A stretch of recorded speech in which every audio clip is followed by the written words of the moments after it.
business minds and thought leaders share the secrets to success. Welcome to Call Me Successful. Matt Srama, how are you? I'm fantastic. Mate, Good to be here. So excited to have you on here. This has been a long awaited, actually. Yeah, no, mate. Super keen to get amongst it, dive deep. Love what you guys are doing too, so it's great to be here. It's the perfect collab. I've been looking at you all morning, actually, on my screen, getting my study in. Wow. Yeah, I love it. So your Titans highlights. Oh, Geez, mate. you can tackle. Jeez, yeah. YouTube Matt Srama highlights. It's still one of the best videos of all time, right? It's good. It feels like yesterday, hey, the NRL career and whatnot. But mate, I always giggle about it. Like I was definitely not the most famous player, but I tell you what, I leverage it as much as I can post career. That's for sure. Absolutely, and honestly, that's half the reason what we're chatting about today is obviously you're so good at marketing, and you honestly, since I've been in real estate, you've been one of the first people I actually looked at and went, "Oh, this guy's doing really, really well at this." Obviously, I met you at a conference, I've seen you talk, and then it's like developed, and you're just so consistent with it. Mm-hmm. So I guess first question, straight into it, what's your philosophy with your marketing? You are so consistent on it, you're going for it all the time. What's the marketing goal for Srama Group? No, it's a great question, and it's funny that you said that. Someone said this to me, which I'm really proud about too, and you said the same word. He identified me. He said, "There's one trait about you, Matt. You're very consistent."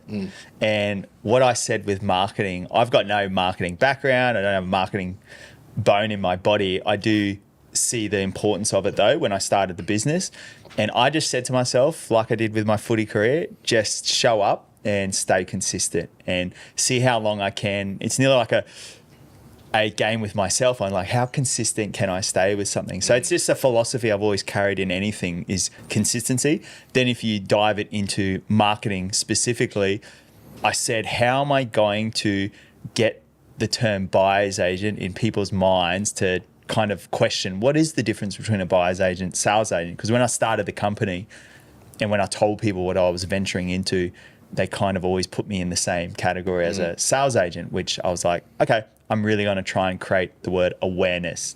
So that's my philosophy, awareness and consistency, if I was to peel it down to two things. I think you've made buyer's agents sexy. Don't know about that, but look, I am passionate about the industry. I sit on the REIQ board for buyers agents, and I'm very passionate around upskilling and keeping the standard of buyers agent and buyers agencies high in Queensland. So it's funny, I really am passionate about it, and I just believe I've come in at a good time too. I did launch during COVID back in 2020, and the prevalence of BAs did become more prevalent, I'd say, after 2020 for sure. Yeah, you've done a really good job in it, and I think everything you've done is really clean.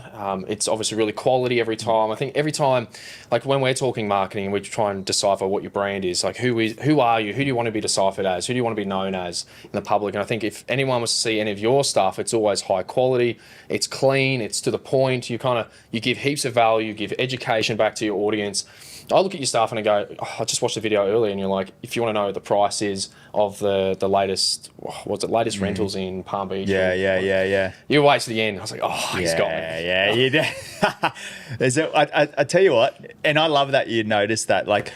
It's like anything in life. The more effort you put into something, I spent $150. I got hooked into a TikTok course.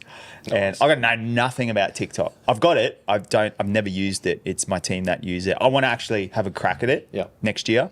So I bought a course, invested in myself, and I've realized right now the ability to hold attention is where it's at. So watch time, I'm finding, is kind of the new kind of commodity or in terms of attention. That's kind of my envision, and what I've been trying to focus a lot of content on is quick wins on trying to engage. So little things like a hook line, wait to the end of the video to increase the watch time so they're not going to scroll past. So it's funny that you noticed that. I learned that. Shout out to the $120 TikTok course I did. So that's awesome. I learned something and put into action. I'm very similar. TikTok has always been fairly foreign to me. I'd love to have a bit more of a go at it, but geez, it's hard. I feel like 25 and under seem to get it at this stage. I know. It's just the thing I've noticed though, hey, like anything, it's just they're potentially your clients of tomorrow too, right? And Instagram was the same thing back in the day. I seen it starting to bubble up, and why would a business owner be on a picture platform like to share photos? And it's just, we fast forward now, people run their businesses through Instagram. So it's insane, the marketing one. It's fast moving too, is what I noticed. Yeah.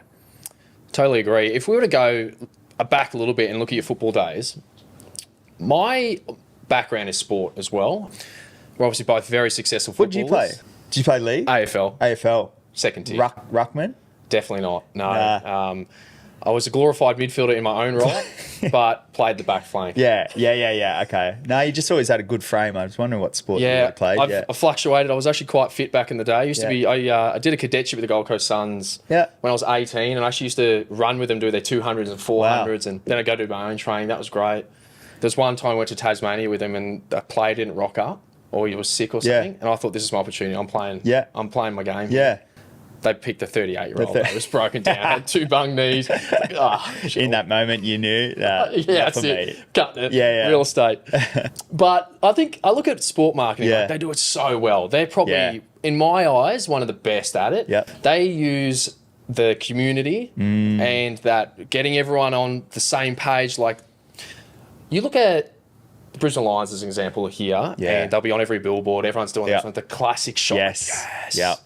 Everyone loves it. Everyone gets around it. They promote their team, their culture, their everything so well. Marketing is absolutely amazing for football. Did you find that when you were there? Like, did you see the marketing that goes behind sport? Long story short, probably not. I retired in 2016, I think it was. And the difference in marketing then to now is insane. Like, the difference. Like, I remember back then it was like a team shot of the photo, and that was the one post for the week. Now it's like 3 solid reels, pre-game, at the game, post-game, like on the same day. And if you're not doing that, you're left. Like, every team is pumping with full-time marketing people. I remember, funny side note, Amy Shark was our social media chick at the Titans. Yeah.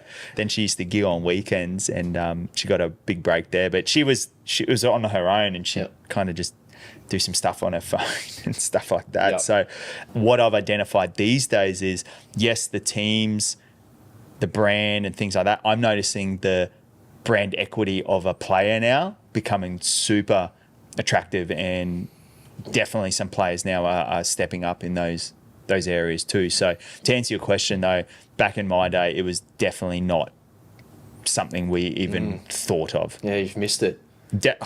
Missed it, 100%. Yeah. If you were a player nowadays, would you get amongst it? 100%. Yeah. I mean, because I'm in business now as well, so I've got a different mentality. I'd be looking at it from a pure commercial point of view. What I mean is obviously adding value back to the fan, because at the end of the day, the fan is the consumer who is kind of paying you the bills. It was paying you at the end of the day. Yep. There's that point, but then I'd be thinking again, because I had to retire through injury, is I'd be leveraging the small window of opportunity of being in the spotlight, because I know how much that could enhance you post-career, because I've gone through it. It's only hindsight that I understand that now. So if I was an athlete right now, I'd be working on personal brand as literally as important as, looking after my investments, looking after my management team, things like that. I'd be thinking, who's in my marketing team? So true. I think maybe 10, 15 years ago, the biggest worry for footballers from what I see was, what are they going to do after their career? Yeah. Like, they've got no education. They're going to really struggle. Like, what happens? They're going to fall off the rails. Now, if you leverage your personal brand, if you leverage the sponsorships around you, the networks, the people that you meet, you're set up. It's insane. And I just think the easiest win for athletes is the potential to collaborate with not only brands, but startup businesses or current businesses in a way where there could be some equity up for grabs for the player in return for certain promotions, obviously underbiting third-party salary cap things and stuff like that. There's legalities. I just think, like, again, looking back, because I've been in it, man, I would have hammered marketing. Yeah. Hammered it. My days off would not have been playing FIFA. It would have been hunting commercial deals and things like that. Fair enough, because it just would have blown you up. Yeah, crazy. It's a weird time we live in. It's like full of innovation, and whoever takes it on the most, I feel like will be the most successful at it. Like it's still not too late. I feel like some people think they've been in, say, the real estate industry for 15, 20 years and they think there's no point me being on this. But if you've got, in your mind, another 10 years of your career left to go, there is so much time to get involved. If your goal is go out and go fishing every day and sit by the ocean and have no one talk to you, social media is not for you, in my opinion. Yeah. But I think now is like I always say, it's never too late to plant a tree. Yeah, 100%. And the thing is, it's still got a lot of legs too. And the thing is, I always say this to myself, one day it could be we have to pay to play. At the moment, it's still true. Still the ROI is, there's no better ROI. Yep. So I'm going to leverage that right now because we'll be looking back in 10 years, potentially when we're on a subscription model, thinking like, remember when it was free? Yeah, yeah, So true. just make the most of it, I reckon. How do you bring what you learned in football? So if we were to go back and we look at the marketing they're doing now, Yeah. and we bring it to the business side of things, how do you think we can incorporate more of what football does or sport does as a whole into the real estate industry? Do you think there's something they do really well that we could do more of? Yep, definitely. Two things come to mind. I think the personal brand and the culture, I think could be two. Unpacking that, I'd say number one is if we're relating this to, say, real estate as a profession, and can be translated to many professions, but the individual player, in terms of the individual agent, their personal brand, they are more than just a real estate agent. There's a lot of facets around a real estate agent, just like there is a footy player. There's a lot of things around that. So incorporating marketing to show, yes, I'm a real estate agent, but I am also a father, or I'm also a community person, and collaborating with those external pieces to show that, I think, is one. Then on the business front, and something I've been subtly doing all the time, is promoting the culture. Because at the end of the day, if you're in business, you're in the game of people. And if you can build the people will build the business. So I always believe we have an amazing culture where we are at the Srama Group. I'm not afraid to promote that because I'm very proud of it too. And the team love it and we all get around it, and I'm promoting their brands as well. So it's a complete win-win, I think, highlighting culture and the team within, because the days are gone where the big boss, it's all about them and me. It's you really have to promote the people who are representing your brand on the daily. So I'm so big on trying to brand up my people within the business. So true. I think everyone can only judge you really from either what they hear about you or from what they see. And a big part of it is what they see. And if perception is reality, right? Yeah, exactly. Everyone can be looking at your stuff and then going, "Oh, he's actually really shouting out his team too. His team look as happy as he is." It's one of the best recruitment tools. Huge. Yeah. In real estate. Huge. It's a lot of what I do is to show our internal walls. It's not just, we're selling real estate. It's about the people. It's about our results, but also the people behind it and how they're working to achieve that for their buyers and sellers, not just for their paychecks. 100%. And I think that's where it can go wrong in real estate. It's just like, look at my watch, look at my Ferrari. Yes. I've made, 1.5 million GCI. Yeah. How sick am I? Yeah. 100%. And I even think, what is making you different too? Like, again, in the sales, I've been a sales agent in the past, so I can understand. It's competitive. And if the difference between one potential seller choosing agent A versus agent B is because I like this person a bit more because they also play golf and have 3 kids like me and they go to the same school. Yep. Mate, that trumps any previous sales and volume and GCI you've done for the year. I believe we're in the game of people, and just having a bit of sense of humanity, like we are at the end of the day, real estate, whatever business you're in, at the end of the day, you're a human too, right? Don't be afraid to showcase your authentic self, because in an industry that is sometimes inauthentic, I think authenticity wins. Totally. I feel like you don't have to actually come up with the most amazing ideas and the most creative videos and something. If you just literally just do what you're doing, I don't know, get a camera to follow you and maybe you just say something good. 100%. Then we've got people that can edit shit. Yeah. And just make it look nice. And 100%. I always I'll share a framework with you that I've been working on, and I've kind of unpacked it for marketing. And I found this is what most real estate industry professionals struggle with, I believe. And it's called PIE, PIE. They struggle with process, they struggle with ideation, and they struggle with expectation. So if you can formulate a clean process to make sure you're keeping that dollar productive time high, so again, potentially outsourcing and finding editing teams and things like that, just like they find associates to do buy work and do callbacks, you need to find a marketing team to look after a process.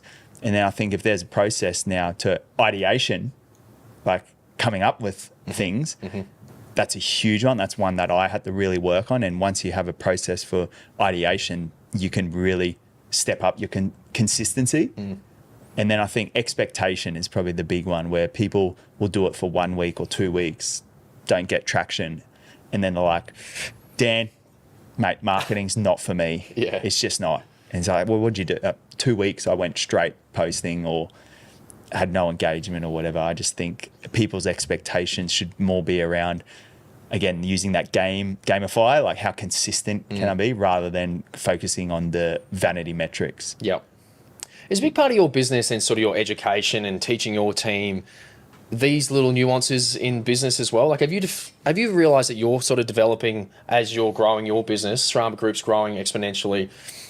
I've heard you with a couple of these sort of things, like these frameworks, and it's like, it's just obviously your way of thinking is a little bit different. It's tweaked. You've obviously, like, where do you have the time to come up with this, and where are you learning it? Yeah, good question.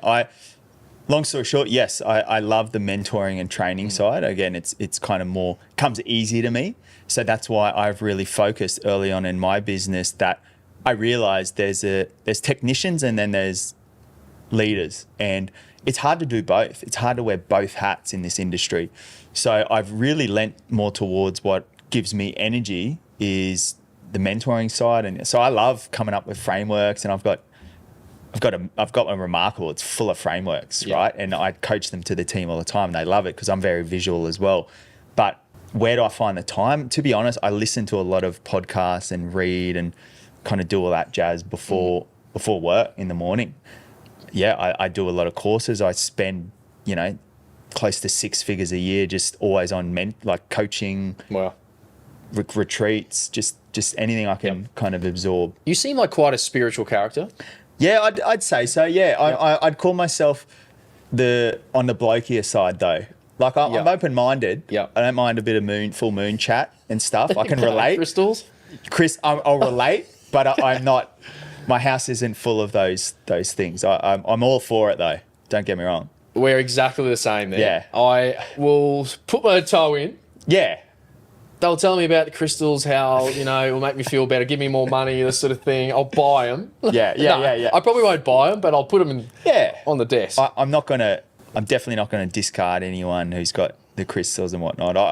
I always believe spirituality and all those sorts of things. Whatever's filling your cup up is, if it's working for you, it's working for you, right? What's what gets you by, I suppose? Like, what's your way of life, way of thinking? If you put it, I actually said this to a mate once, actually, to make this question easier. I said, if you were standing on a milk crate, right, you're going, here, there's 1,000 people around you, and you want to stand up on your milk crate and tell everyone that message. What is that message you'd shout out?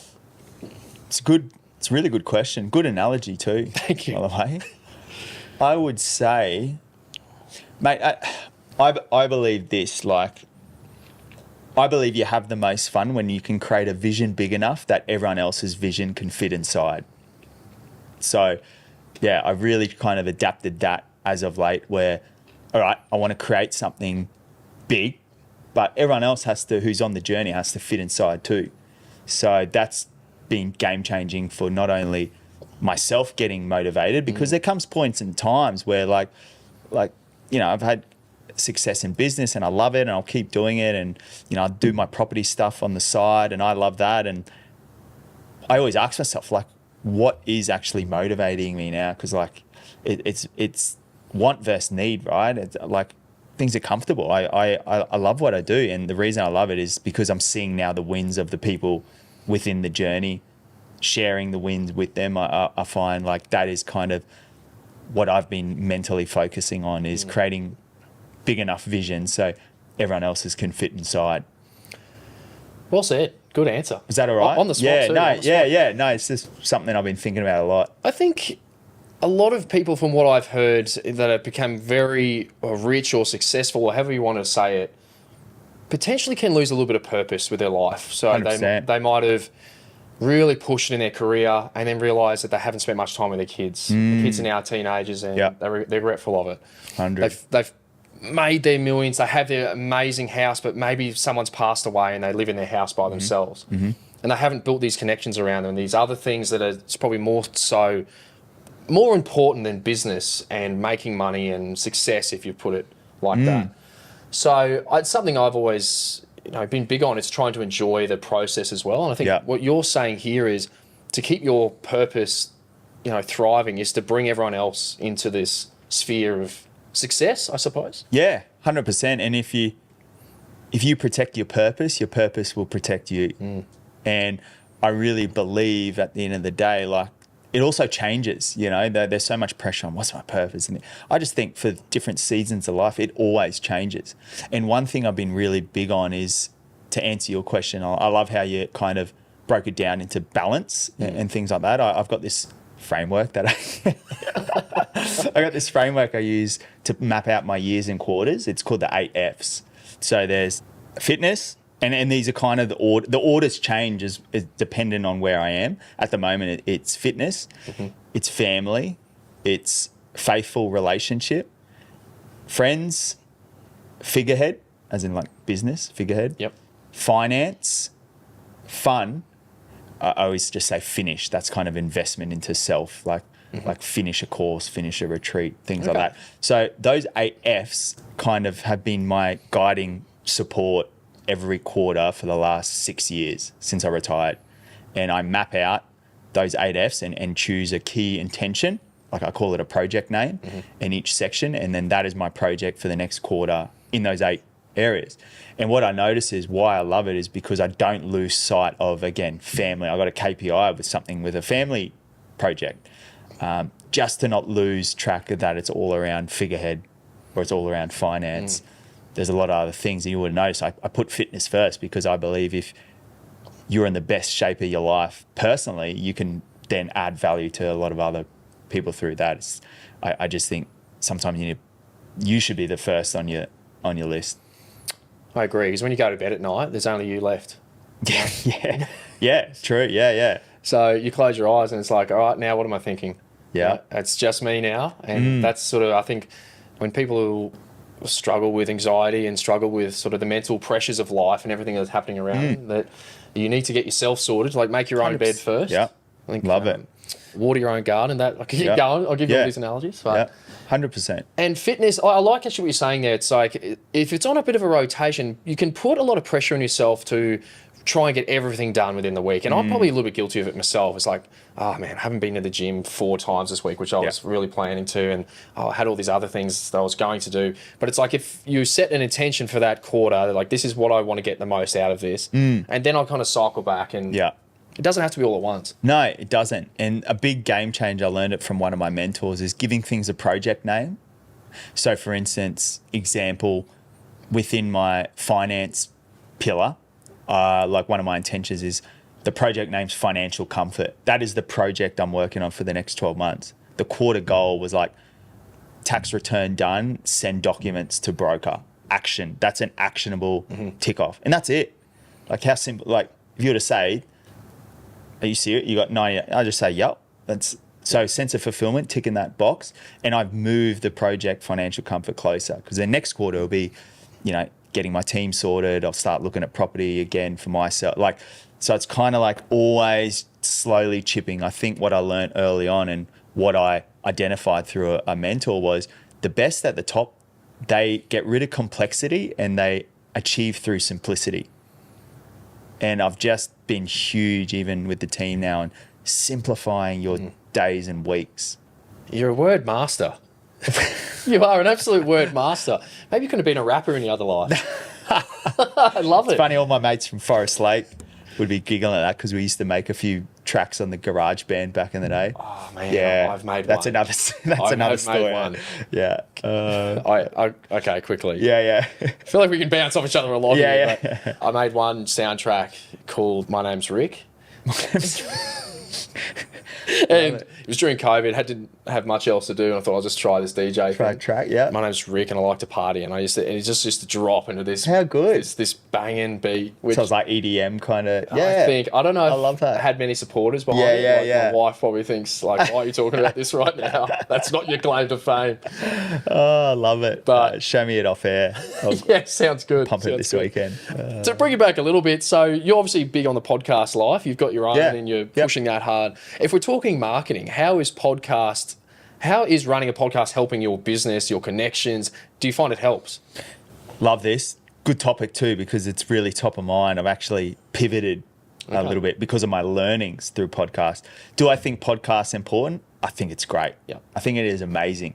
3 key reasons why. Number one is we could be having a coffee right now, right? Which is totally cool, but we're killing 2 birds with one stone. We caught up, we're doing something productive, we've got producing content. I just think the ability, instead of going out for a coffee, let's do a podcast episode together, like way more effective. That's number one. Number two is not only the network side, but getting creative thoughts out of your head. I think everyone's so amazing in life, and people need to express ways to get out what they're thinking. And I think a podcast is great. I think with my one, I always come up with ideas and podcast episode ideas, and I'll jot them down, and it's kind of, I'm being creative. So I think everyone is a creative at heart. So it's a really good way to that. Number three is, and you kind of mentioned it, you're saying around work, I think my communication has improved out of sight since I've started a podcast. And it's helped me with business because I've become a good listener. I will play around with my tonality, reduce the ums and ahs. I just think podcast is a great way. You got a camera in front of you, you're talking to someone. It's just an amazing way to get better at talking and communicating. I agree. And also I feel like if you're in my shoe right now, right, I'm asking you questions. But to actually then listen to what you're saying and then give you a question back, which is, and now we're just talking about a podcast whilst we're on a podcast. This is very, what's the right word? Yeah. I know what you mean though. That's a skill, huge skill, huge skill.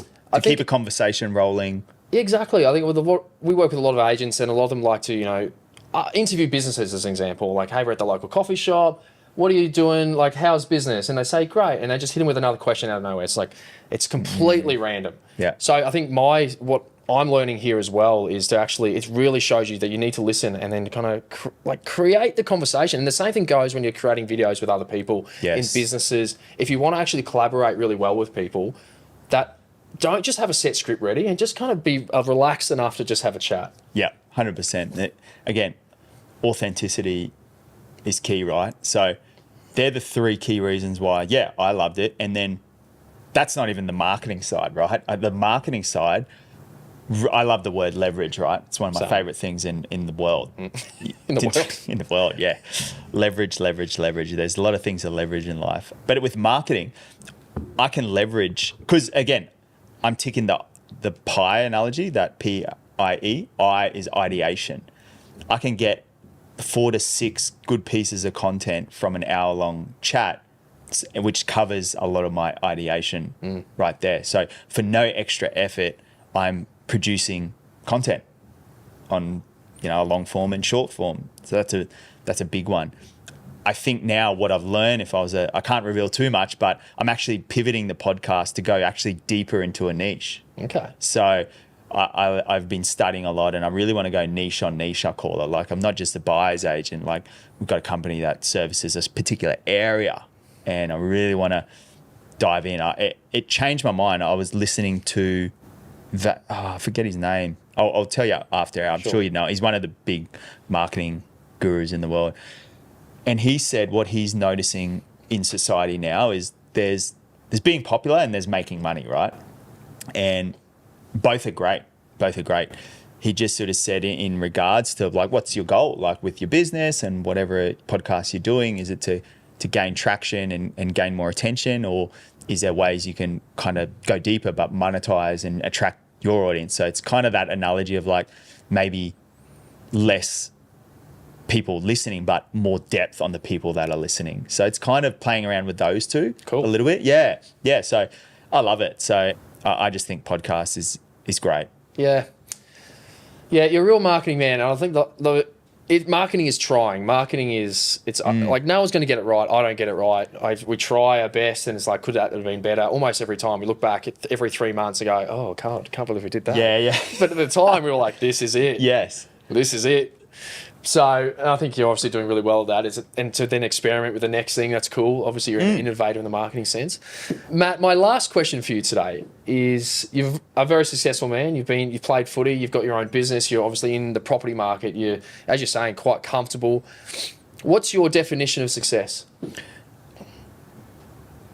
My definition of success would be waking up each day content. Would be a big one.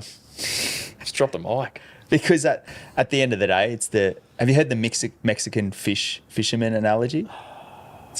I don't know. I'll butcher it, but it's always stuck with me. And so there's a Mexican, and there's this businessman. He comes into Mexico one day at the fishing trawler at the bay, and he sees this man just fishing off the edge. And the businessman goes over to him and says, "Senor, like, have you ever thought around like getting a bigger rod to be able to capture more fish?" And the Mexican looks at him and says, "And then what, senor?" And then he says, "Oh, well, then with the extra rod, you'll be able to capture bigger fish, which will lead to, more volume." And he says, "Then what, senor?" And then he says, "Well, then with the extra fish you're selling, you could potentially get another fisherman and have like 2 or 3 of you on the ledge fishing."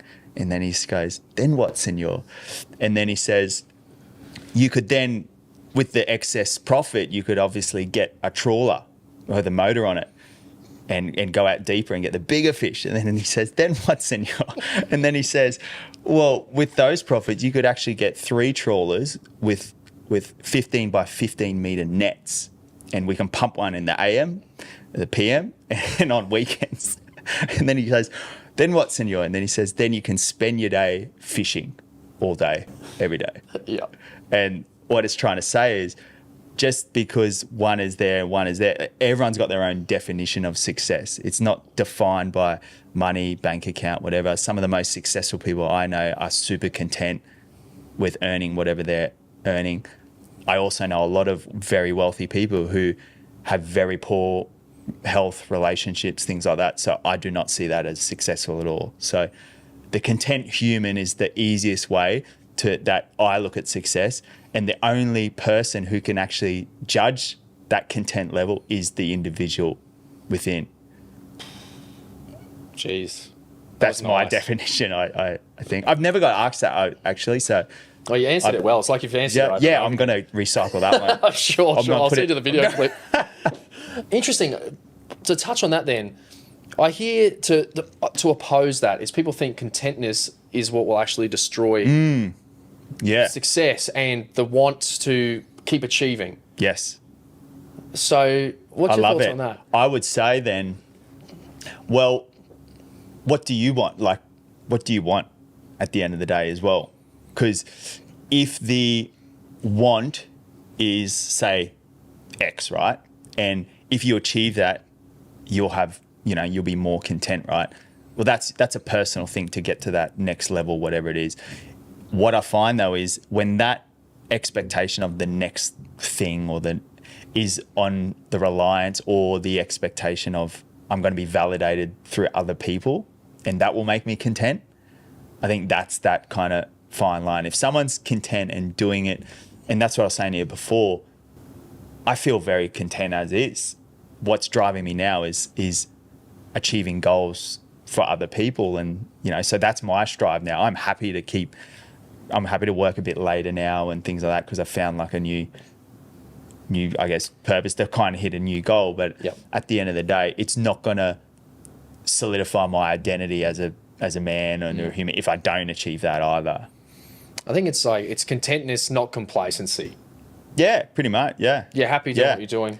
Yeah. You can get up and, live your life every day and go, this is good. 100%. Yeah. And that's the thing, right? There's no matter what you do in life, there's always going to be more too. So really it should not even be on the I just think there'll always be more. There'll always be more. Like once you hit X amount of numbers and dollars, 100%, it's a dopamine hit for half a second. But I think the dopamine hit of just being content is a dopamine hit of life.